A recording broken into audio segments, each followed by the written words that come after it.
কথা আছে না, যেখানে বেশি মানুষ থাকবে সেখানে কাজ কম হবে, কথা বেশি হবে। তো সেটাই হয়েছিল। সচরাচর আমাদের এত লেট হয় না খাবারে। তো আজকে অনেক লেট হয়ে যাওয়ার কারণ সবাই একসাথে অনেক কথা বলেছি, যার কারণে তেমন কাজ একেবারেই বলতে গেলে কম হয়েছে। তো সবাই ওখানে কাজ করছে, আমি এখানে একটু টেবিলটা ক্লিন করে নিচ্ছি। যতটুকু সম্ভব ছিল ততটুকু একটু গোছানোর চেষ্টা করেছি। তো দেখছি ওদিকে সব কিছু প্রায় কমপ্লিট, খাবারগুলো এখন রেডি করে নেবে। তো একটু পোলাও ছিল, আর এখানে একটু বেগুন ভাজা, একটু গরুর গোশত ছিল যেটা, আর ছিল রোস্ট, আর ছিল চিংড়ি মাছ। তো আমার ননাসের মেয়ে এখানে শসা লেবু কেটে নিচ্ছে।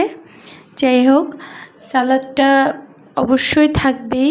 তো এখানে টেবিলে সবগুলো খাবার অলরেডি পরিবেশন করা হয়ে গিয়েছে, মেহমান একটু পরে চলে আসবে। তো যাই হোক, খাবার দাবার দেওয়া হয়েছে। খাবার শেষের অবস্থা তো খুবই খারাপ থাকে, তখন কারোই মন চায় না এগুলো ক্লিন করার জন্য। তো মেহমানের জন্য একটু ফল কেটে নিয়েছি, তাদের জন্য আম দেব, একটু ফল দেব। এখানে আমি একটু মিষ্টি খেয়েছি, জামাই মিষ্টি